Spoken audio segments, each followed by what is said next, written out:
আজকে আলোচনা করব আপনাদের মাঝে কিভাবে তাবিজ কবজের মাধ্যমে শত্রুকে ধ্বংস করা যায়, শত্রুকে মেরে ফেলা যায়। আমার এই ভিডিওটা যারা ক্লিক করছেন বা যারা দেখতেছেন তারা প্রত্যেকেই বিভিন্ন শত্রুর মাধ্যমে প্রতারিত হয়ে আসতেছেন এবং আপনারা সেই শত্রুকে তাবিজ কবজের মাধ্যমে ভান মারতে চান। কারণ শত্রুকে সরাসরি কিছু করার ক্ষমতা আপনার নাই। কারণ মানুষ তাবিজ কবজ ওই সময়ই করে যখন তার শত্রুকে চিনা জানা থাকার পরেও শত্রুকে প্রকাশ্যে কোনো কিছু করতে পারে না, তখনই কিন্তু মানুষ গোপনে এই তাবিজ কবজের মাধ্যমে শত্রুকে ভান মারতে আসে। আর তখনই কিন্তু মানুষ ধোঁকা বলতে এই বিভিন্ন কবিরাজতান্ত্রিক আছে যা অনেক টাকা পয়সা খরচ করে কিন্তু কেউ সঠিকভাবে কাজ করে দিতে পারে না। আবার অনেকেই নিজেরাই হাজার হাজার তাবিজ করে কিন্তু তারপরেও কোনো রকম কাজ হয় না। এইভাবে সে অনেক দিন থেকে প্রতারিত হয়ে আসতেছে, কাজের কাম কিছুই হয় না। এর একটা কারণ আমি আপনাদের বলছি। এর কারণ হচ্ছে আপনারা একটা ভিডিওতে যদি খালি দেখেন থাম্বনেইলে যে ভান মারার মন তো পাগল হয়ে যান গা। আরে ভাই ভিতরে ঢুকেন, দেখেন, নিজে বুঝেন, নিজের বিবেক দিয়ে যে তাবিজটা দিয়ে কি আসলে কাজ হবে। একজন মানুষ হয়ে আর একটা মানুষকে মারা কি এত সহজ? তো আপনাকে বলছে 5 মিনিটের ভিতরে লোক মারা যাবে, মন্ত্র দিয়ে দিলাম, আপনি পাগল হয়ে যায়, মন্ত্রটা পাঠ করলেন, এই মন্ত্রটা তার জন্য করলেন, তাহলে কী হলো? তার তো বড় ক্ষতি হইলই না, পরবর্তী তাকে যে ক্ষতি করতে পারবেন না এটার ব্যবস্থা হয়ে গেল। এর জন্যই বলি শত্রুকে ভান মারতে গেলে খুব সাবধান। আপনি একটা তাবিজ সম্পর্কে জানলেন, জানার পর আপনি নিজে বুঝবেন যে আসলে এই তাবিজটা দিয়ে কাজ হবে কি না, নিজের মনেও প্রকাশ করবেন।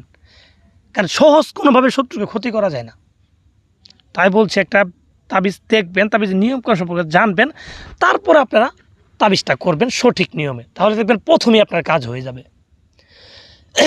তো আজকে এরকমই একটা তাবিজ নিয়ে আলোচনা করতেছি, যে তাবিজটা একটা 100% কুফরি তাবিজ এবং এই তাবিজটা দূরে বা কাছে যে কোনো ব্যক্তির জন্য তাবিজটা প্রয়োগ করা যায়। আপনার কাঙ্ক্ষিত শত্রু, ঠিক আছে, আপনার প্রকৃত যে শত্রু তাকে যদি আপনি এই তাবিজটা করেন, সে যদি বিদেশেও থাকে, আপনার দেশের বাইরেও যদি থাকে, তাকেও আপনি এই তাবিজটা করে ক্ষতি করতে পারবেন। কিন্তু কথা হচ্ছে তাবিজের সঠিক নিয়ম যেভাবে বলা আছে সেম টু সেম ওইভাবেই কিন্তু তাবিজটা করতে হবে। তাছাড়া যদি আপনি নিজে পণ্ডিতি করে কিছু করতে যান তাহলে কখনোই আপনার তাবিজের কাজ হবে না।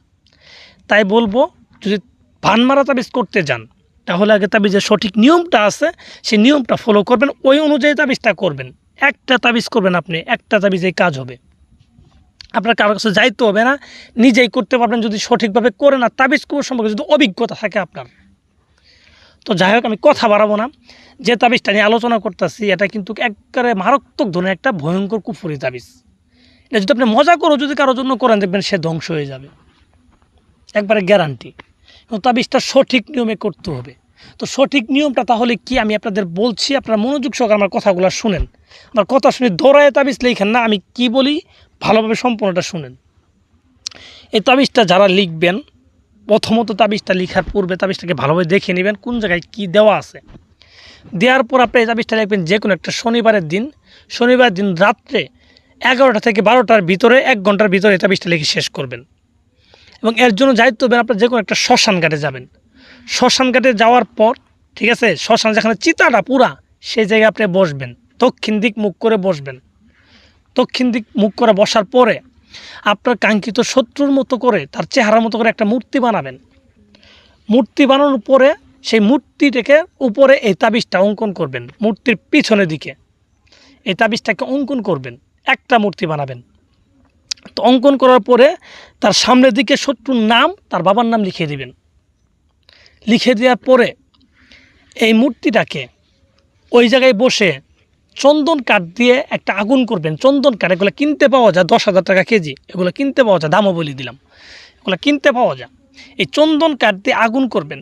আগুন করে আপনি সেই মূর্তিটাকে আগুনে পুড়ে দিবেন, ওই চিতায় বইসি, ঠিক আছে, শ্মশানে বইসি, চিতায় বইসি এই মূর্তিটাকে পুড়ে দিবেন আগুনে, ঠিক আছে। পুড়ে দেওয়ার পর বাড়িতে আসবেন আপনি বই পাবেন না। বাড়িতে আসবেন, আসার পরে যার জন্য এটা করলেন তাকে ফোন দিবেন বা অন্যকে ফোন দিয়ে তার সম্পর্কে খোঁজখবর নেবেন, দেখবেন সে মারা গেছে। এখানে অন্য কোনো অপশন নাই। যদি এটা করেন ডাইরেক্ট মারা যাবে, আমি বলে দিলাম। আপনি করেন কিন্তু আপনি বই পাবেন না। যদি আপনি বই পান তাহলে কিন্তু আপনি নিজে সমস্যা হবে, আপনার হয়তো চোখ অন্ধ হয়ে যাবে বা বোবা হয়ে যাবেন, বই পাবেন না, ঠিক আছে, যাই কিছু হোক যদি মনস্থির করেন যে আমি করবো তাহলে করেই আসবেন। ঠিক আছে, তো করেন, আশা করি।